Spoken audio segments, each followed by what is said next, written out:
Europe জুড়ে বয়ে যাওয়া ভয়াবহ তাপদাহে শুধু স্পেনেই জুন মাসে ১,০০০-এর বেশি মানুষ মৃত্যু হয়েছে। জার্মানি, পোল্যান্ড, চেক প্রজাতন্ত্র, স্লোভাকিয়া এবং হাঙ্গেরিতেও তাপমাত্রার আগের সব রেকর্ড ভেঙে গেছে। ফ্রান্সে গড় তাপমাত্রা বাড়ার পাশাপাশি ইতিহাসের সর্বোচ্চ রাতের তাপমাত্রা রেকর্ড করা হয়েছে, যা জনজীবনকে চরম সংকটে ফেলেছে। সৃষ্টি ঘটকের রিপোর্টে বিস্তারিত। চলতি বছরের প্রথম 6 মাস স্পেনের ইতিহাসে এ যাবৎকালের উষ্ণতম সময় হিসেবে রেকর্ড করা হয়েছে। দেশটিতে শুধু জুন মাসেই তাপপ্রবাহে প্রাণ হারিয়েছে 1,000-এর বেশি মানুষ। নিহতের এই সংখ্যা গত বছরের তুলনায় দ্বিগুণেরও বেশি। বিজ্ঞানীদের সংগঠন ওয়ার্ল্ড ওয়েদার অ্যাট্রিবিউশন জানিয়েছে, জলবায়ু পরিবর্তন ছাড়া জুনের এই সময়ে এ ধরনের তীব্র তাপদাহ হওয়া প্রায় অসম্ভব ছিল। এই তাপপ্রবাহকে ইউরোপের ইতিহাসে ভয়াবহতম হিসেবে বর্ণনা করা হয়েছে।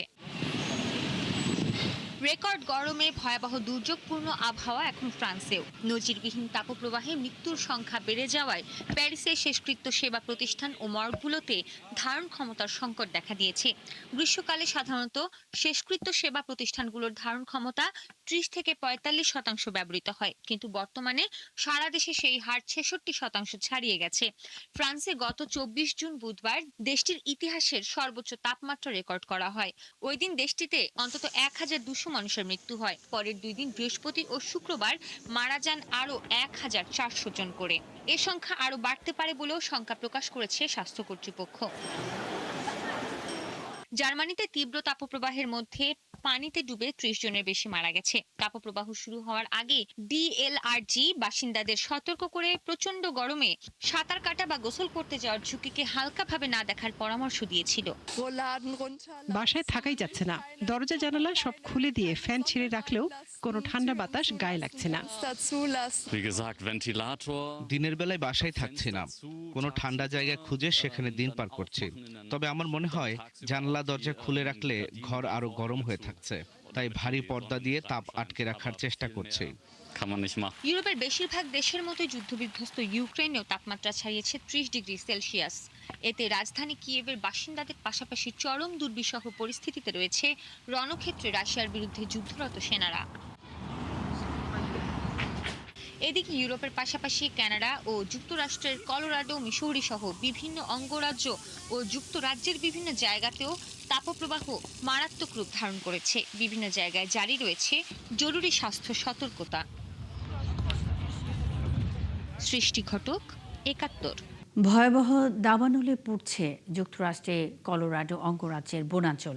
কলোরাডো ও ইউটা সীমান্তে দাবানল নেভাতে গিয়ে অন্তত 3 ফায়ার ফাইটারের মৃত্যু হয়েছে। আহত হয়েছেন আরও অন্তত 2 জন। অঙ্গরাজ্যটিতে জাতীয় দুর্যোগ ঘোষণা দিয়ে সেখানে ন্যাশনাল গার্ড মোতায়েন করেছে স্থানীয় গভর্নর। ওই অঙ্গরাজ্যে এখন পর্যন্ত প্রায় 28,000 একর জায়গা পুড়ে গেছে বলে জানিয়েছে কর্তৃপক্ষ। ঝুঁকিপূর্ণ এলাকা থেকে মানুষজনকে নিরাপদে সরিয়ে নিচ্ছে জরুরি সহায়তাকারী দলের সদস্যরা। স্পেনের আরগন রাজ্যে দাবানলে পুড়ে গেছে 2,002 হেক্টরের বেশি জায়গা। আগুন নিয়ন্ত্রণে 40টি অগ্নি নির্বাপন গাড়ি নিয়ে কাজ করছে শতাধিক দমকল কর্মী। তুরস্কেও ভয়াবহ দাবানল নেভানোর চেষ্টা করছে জরুরি সহায়তা কর্মীরা। এদিকে ইউক্রেন ও ক্রোয়েশিয়াতেও তীব্র গরমের কারণে দাবানল শুরু হয়েছে। ভারী বৃষ্টিতে ভারতের বিভিন্ন প্রদেশে দেখা দিয়েছে বন্যা। এরই মধ্যে বৃষ্টির কারণে দেয়াল ধসে মারা গেছে 5 জন। বন্যার পানিতে তলিয়ে আছে চীনের বিভিন্ন প্রদেশও। বাসিন্দাদের নিরাপদ আশ্রয়ে সরিয়ে নিতে চলছে উদ্ধার তৎপরতা। এদিকে পশ্চিম আফ্রিকার দেশ ঘানায় বন্যায় 12 জনের প্রাণহানি ঘটেছে। শারমিন স্বপ্নার প্রতিবেদন। ভারী বৃষ্টিতে ভারতের বিভিন্ন প্রদেশে দেখা দিয়েছে বন্যা। বন্যায় বিপর্যস্ত অরুণাচল প্রদেশ, একই অবস্থা আসামেও। আসামে টানা বৃষ্টিতে নদীর তীব্র স্রোতে একটি রেল সেতুর অংশ ভেঙে পড়ে। এতে গুরুত্বপূর্ণ কয়েকটি জেলার মধ্যে রেল যোগাযোগ ব্যাহত হয়। অন্যদিকে পশ্চিম ও দক্ষিণ ভারতে বৃষ্টিতে দেয়াল ধসে পড়ার দুটি পৃথক ঘটনায় অন্তত 5 জন নিহত হয়েছে। গুজরাটের ভারত শহরে একটি নির্মাণাধীন ভবনের দেয়াল একটি বাড়ির উপর ধসে পড়লে 2 জন মারা যায়। এছাড়া দক্ষিণাঞ্চলীয় শহর ম্যাঙ্গালুরুতে একটি সীমানা প্রাচীর কয়েকটি বাড়ির উপর ধসে পড়লে শিশুসহ আরও 3 জন নিহত হয়। 贵州省气象局预报，当前至 গেল কয়েকদিন ধরে বন্যায় বিপর্যস্ত চীন, পানিতে তলিয়ে গুয়াংজু, হিউনান, হুবেই সহ বিভিন্ন প্রদেশ। পানিবন্দী বাসিন্দাদের নিরাপদ স্থানে সরিয়ে নিতে কাজ করছে উদ্ধারকর্মীরা। অন্যদিকে পশ্চিম আফ্রিকার ঘানা ও আইভরি কোস্টেও টানা বর্ষণে ভয়াবহ বন্যা দেখা দিয়েছে। ঘানার রাজধানী আকরায় ঘরবাড়ি ও সড়ক তলিয়ে গেছে। বন্যায় বেশ কয়েকজনের প্রাণহানিও হয়েছে।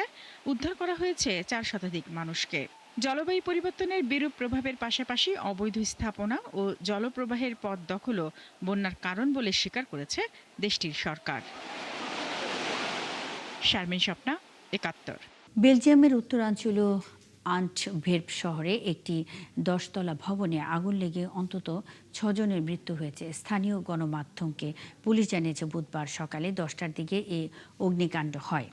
এই ঘটনার সময় ওই ভবনে 2 শতাধিক মানুষ ছিল। জানিয়ে পুলিশ বলে অগ্নিকাণ্ডে বেশ কয়েকজন দগ্ধ হয়ে হাসপাতালে ভর্তি আছে।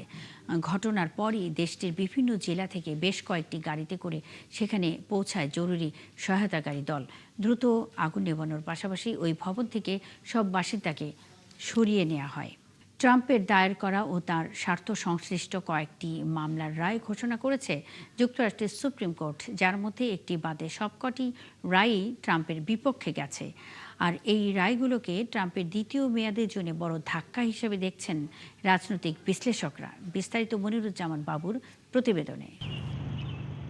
যুক্তরাষ্ট্রের রাজনীতিতে এক অভূতপূর্ব আলোড়ন তৈরি করেছে যুক্তরাষ্ট্রের সুপ্রিম কোর্টে ট্রাম্পের বিপক্ষে যাওয়া কয়েকটি রায়, যার মধ্যে মাত্র একটি তার পক্ষে এসেছে। প্রথমেই যে রায়টি নিয়ে সবচেয়ে বেশি আলোচনা হচ্ছে, যুক্তরাষ্ট্রের সুপ্রিম কোর্ট দেশটিতে জন্মসূত্রে নাগরিকত্ব পাওয়ার অধিকার বহাল রেখেছেন। ফলে যুক্তরাষ্ট্রে জন্ম নেওয়া প্রায় সব মানুষই দেশটির নাগরিকত্ব পাবেন। এরপরই মার্কিন কেন্দ্রীয় ব্যাংক বা ফেডারেল রিজার্ভের গভর্নর লিসা কুককে বরখাস্ত করার যে চেষ্টা প্রেসিডেন্ট ট্রাম্প করেছিলেন তা 5-4 ভোটে আটকে দিয়েছে সুপ্রিম কোর্ট। আদালত সাফ জানিয়েছে কেন্দ্রীয় ব্যাংকের স্বাধীনতা রক্ষা করা অত্যন্ত জরুরি। নির্বাচন সংক্রান্ত আরেকটি অত্যন্ত গুরুত্বপূর্ণ মামলায় বড় জয় পেয়েছে ডেমোক্র্যাটরা, আর সেটা হলো মেইল ইন ভোটের নিয়ম বহাল। এই রায়ে মিসিসিপি রাজ্যের একটি আইন বহাল রাখা হয়, যে অনুযায়ী নির্বাচনের দিন পর্যন্ত পোস্টমার্ক করা ডাকযোগের ব্যালট ভোটের পর 5 কার্যদিবসের মধ্যে পৌঁছালেও তা গণনা করা হবে। ম্যাগাজিন কলামিস্ট ইজেন ক্যারলের দায়ের করা যৌন নিপীড়ন ও মানহানির মামলায় ট্রাম্পের আপিল আবেদনও খারিজ করে দিয়েছে সুপ্রিম কোর্ট। তবে এর মাঝে ট্রাম্পের জন্য একমাত্র স্বস্তির খবর, স্বাধীন সরকারি সংস্থাগুলোর কর্মকর্তাদের বরখাস্ত করার বিষয়ে রাষ্ট্রপতির ক্ষমতা বেড়েছে। এই রায়গুলোর পর ডোনাল্ড ট্রাম্প সামাজিক যোগাযোগ মাধ্যমে তীব্র ক্ষোভ জানিয়েছেন। মনিরুজ্জামান বাবু, 71। দোহায় কাতার ও পাকিস্তানের মধ্যস্থতায় শেষ হয়েছে যুক্তরাষ্ট্র ইরান প্রথম দফার পরোক্ষ কারিগরি আলোচনা ও চুক্তি লঙ্ঘনের ঘটনা তদারকিতে দ্রুত একটি যোগাযোগ মাধ্যম চালুর বিষয়ে একমত হয়েছে দুই পক্ষ। বৈঠক শেষে ইরানের প্রতিনিধি দলের প্রধান এবং দেশটির উপপররাষ্ট্রমন্ত্রী কাজেম ঘারিবাবাদি জানিয়েছেন, পূর্ব নির্ধারিত সমঝোতা স্মারকের কোনো রকম লঙ্ঘন বা এর বাস্তবায়নের অগ্রগতি নিয়ে সরাসরি আলোচনার জন্য ওয়াশিংটন ও তেহরানের মধ্যে একটি বিশেষ যোগাযোগ চ্যানেল চালু করা হবে। এর ফলে যে কোনো জরুরি পরিস্থিতি বা ভুল বোঝাবুঝি এড়ানো সম্ভব হবে। এছাড়া কাতারে আটকে থাকা ইরানের $6 বিলিয়ন একটি অংশ দিয়ে তেহরানের প্রয়োজনীয় পণ্য কেনার বিষয়েও অগ্রগতি হয়েছে। এদিকে বৈঠকের বিষয়ে মার্কিন প্রেসিডেন্ট ডোনাল্ড ট্রাম্প দাবি করেছেন, ইরানের পরমাণু নিরস্ত্রীকরণ প্রক্রিয়া বেশ ভালোভাবে এগোচ্ছে এবং দোহার আলোচনা অত্যন্ত ফলপ্রসূ হয়েছে। ইরানের সর্বোচ্চ নেতা আয়াতুল্লাহ আলী খামেনির জানাজা ও দাফনকে কেন্দ্র করে ফ্লাইট নিয়ন্ত্রণের ঘোষণা দিয়েছে ইরানের বেসামরিক বিমান চলাচল সংস্থার প্রধান আবুজার শিরুডি জানিয়েছেন, মেহরাবাদ বিমানবন্দর শুক্রবার সকাল থেকে সম্পূর্ণভাবে বন্ধ থাকবে। এছাড়া সোমবার জানাজার দিন তেহরানের 2টি প্রধান বিমানবন্দর থেকে কোনো ফ্লাইট পরিচালিত হবে না। তবে এই নিষেধাজ্ঞার আওতায় কূটনৈতিক ও রাজনৈতিক ফ্লাইট অন্তর্ভুক্ত থাকবে না এবং ওই দিন ইমাম খোমেনির বিমানবন্দর সাধারণ মানুষের জন্য খোলা থাকবে বলে জানান তিনি। 4 থেকে 8 জুলাইয়ের মধ্যে তেহরান, কুম ও মাশহাদে খামেনির জানাজা ও দাফন সম্পন্ন হওয়ার কথা রয়েছে। ইরাকের বাগদাদ, কাজমিন, কারবালা ও নাজাফ শহরেও আনুষ্ঠানিকতা হবে। গত 28 ফেব্রুয়ারি যুক্তরাষ্ট্র ও ইসরায়েলের হামলায় আয়াতুল্লাহ আলী খামেনি নিহত হন। এরই মধ্যে 10টিরও বেশি দেশের প্রতিনিধি, ধর্মীয় নেতা ও গবেষক এই আয়োজনে অংশ নেয়ার আগ্রহ প্রকাশ করেছেন। ইরানের নির্ধারিত নৌপথের বাইরে প্রবেশ করায় হরমুজ প্রণালীতে আটকে গেছে একটি বিদেশি কন্টেইনারবাহী জাহাজ। আর এই ঘটনার পর আবারও সতর্কবার্তা দিয়েছে ইরানের ইসলামী বিপ্লবী গার্ড বাহিনী IRGC। বাহিনীটি বলেছে, হরমুজ প্রণালী আক্রমণকারী সব জাহাজকে শুধু ইরানের লারাক দ্বীপের দক্ষিণে নির্ধারিত করিডোর ব্যবহার করতে হবে। তেহরানের দাবি, এটি প্রণালীতে জাহাজ প্রবেশ ও বের হওয়ার একমাত্র অনুমোদিত পথ। এদিকে সাম্প্রতিক সময়ে বাণিজ্যিক জাহাজ হামলার ঘটনায় উপসাগরীয় অঞ্চলে স্বাভাবিক নৌ পরিবহন পরিস্থিতি ফিরে আসার আশা আবারও ধাক্কা খেয়েছে। যুক্তরাষ্ট্র ইরানের অন্তর্বর্তী সমঝোতার পর এ অঞ্চলে জাহাজ চলাচল আবার বাড়তে শুরু করলেও সাম্প্রতিক হামলাগুলো সেই আশাবাদকে দুর্বল করে দিয়েছে। জেরুজালেমে একটি স্থায়ী ও নতুন দূতাবাস ভবন নির্মাণের লক্ষ্যে ইসরায়েলের সাথে সই করেছে যুক্তরাষ্ট্র। দক্ষিণ জেরুজালেমের LNB কমপ্লেক্সে স্থায়ী দূতাবাস ভবনটি নির্মাণ করা হবে। স্থানীয় সময় বুধবার চুক্তি সই অনুষ্ঠানের আয়োজন করা হয় ইসরায়েলের পররাষ্ট্র মন্ত্রণালয়ে। মন্ত্রণালয়ে আয়োজিত এই আনুষ্ঠানিক স্বাক্ষর অনুষ্ঠানে ইসরায়েলের পররাষ্ট্রমন্ত্রী গিডিয়ন সাআর, ইসরায়েলে নিযুক্ত মার্কিন রাষ্ট্রদূত মাইক হাকাবি এবং জেরুজালেমের মেয়র মোশে লিওন উপস্থিত ছিলেন। চুক্তি সই অনুষ্ঠানে ইসরায়েলে নিযুক্ত মার্কিন রাষ্ট্রদূত মাইক হাকাবি বলেন, ওয়াশিংটন জেরুজালেমকে ইহুদি জনগণের চিরন্তন রাজধানী হিসেবে স্বীকৃতি দেয়। তিনি আরও বলেন, যুক্তরাষ্ট্র জেরুজালেমের মাটিতে মার্কিন পতাকা ওড়াতে যাচ্ছে, আর এর মাধ্যমে এটি হবে যুক্তরাষ্ট্রের একটি স্থায়ী ও সম্পূর্ণ নতুন দূতাবাস ভবন। প্রেসিডেন্টের বাধ্যতামূলক বার্ষিক প্রতিবেদনে ক্রিপ্টোকারেন্সি থেকে প্রায় $1.5 বিলিয়ন আয় দেখিয়েছেন ডোনাল্ড ট্রাম্প, যা ছাড়িয়ে গেছে রিয়েল এস্টেট ব্যবসার আয়কেও। তবে কয়েক বছর আগে এই ক্রিপ্টো ব্যবসাকেই প্রতারণা বলে অভিহিত করেছিলেন মার্কিন প্রেসিডেন্ট। বিস্তারিত নুজহাত রাহনুমার প্রতিবেদনে। গেল 1 বছরে ক্রিপ্টোকারেন্সির সংশ্লিষ্ট উৎস থেকে $140 কোটি আয় করেছেন ডোনাল্ড ট্রাম্প।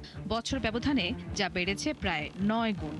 দ্বিতীয় মেয়াদে ক্ষমতায় এসে এ খাতে বিশেষ নজর দেওয়ার ফল পান মার্কিন প্রেসিডেন্ট। প্রেসিডেন্টের বাধ্যতামূলক বার্ষিক প্রতিবেদন থেকে জানা যায়, ট্রাম্প ও পরিবারের প্রতিষ্ঠান ওয়ার্ল্ড লিবার্টি ফিন্যান্সিয়াল থেকে আয় হয় প্রায় $800 মিলিয়ন। দায়িত্ব নেওয়ার আগে নিজের নামে চালু করা ট্রাম্প মিম কয়েন থেকে রয়্যালটি হিসেবে পান $63 কোটি।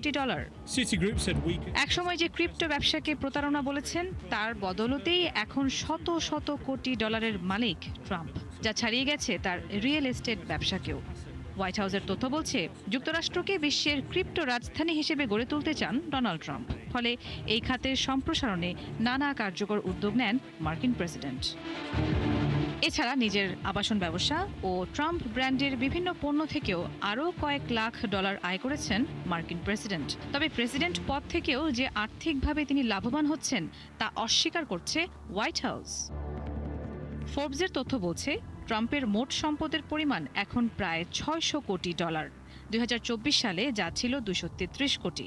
অন্যদিকে ব্লুমবার্গের বিলিয়নিয়ার সূচকে তার সম্পদের পরিমাণ ধরা হয়েছে $760 কোটি।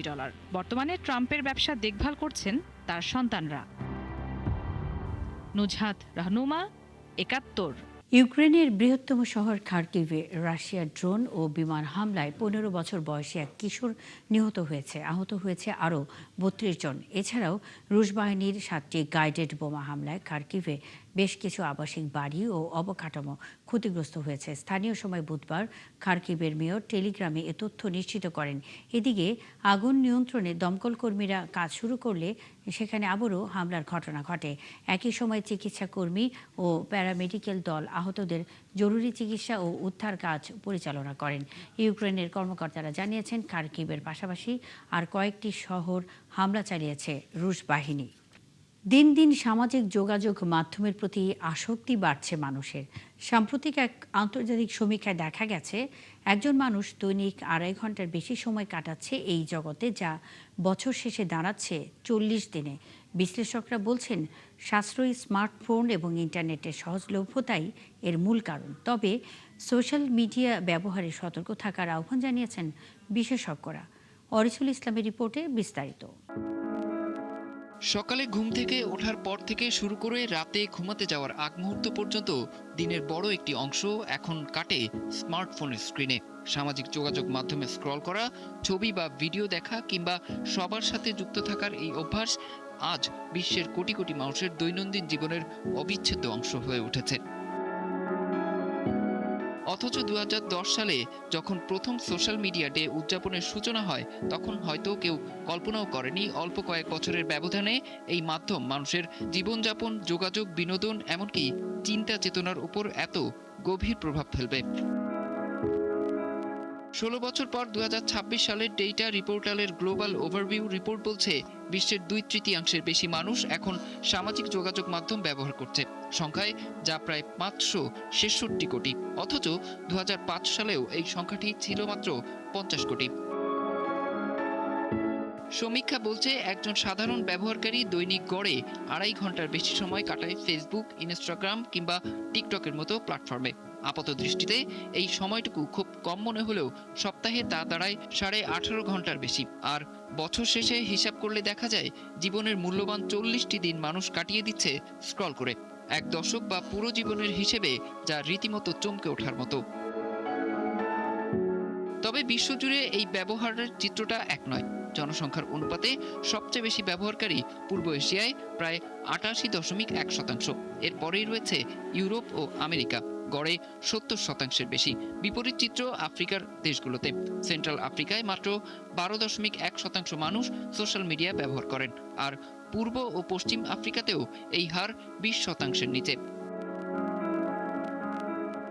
বিশ্লেষকদের মতে মূলত সাশ্রয়ী স্মার্টফোন এবং ইন্টারনেট সংযোগের সহজলভ্যতাই এই আসক্তির মূল কারণ। তারা বলছেন প্রযুক্তির বিস্তার বিশ্বকে হাতের মুঠোয় এনেছে সত্যি, তবে ভার্চুয়াল জগতের এই আসক্তি জীবনের মহামূল্যবান সময় কেড়ে নিচ্ছে। তাই সোশ্যাল মিডিয়া ব্যবহারে সতর্ক থাকার আহ্বান বিশেষজ্ঞদের। অরিসুল ইসলাম, 71। এই ছিল এখনকার আয়োজনে। বিশ্বের আরও নতুন কিছু খবর ও বিশ্লেষণ নিয়ে দুপুর 1টায় আবারও হাজির হবে বিশ্বযোগ। সরাসরি সংবাদ অনুষ্ঠান দেখতে চোখ রাখুন 71-এর ফেসবুক পেজ এবং সাবস্ক্রাইব করুন 71-এর ইউটিউব চ্যানেল। থাকুন 71-এর সাথেই।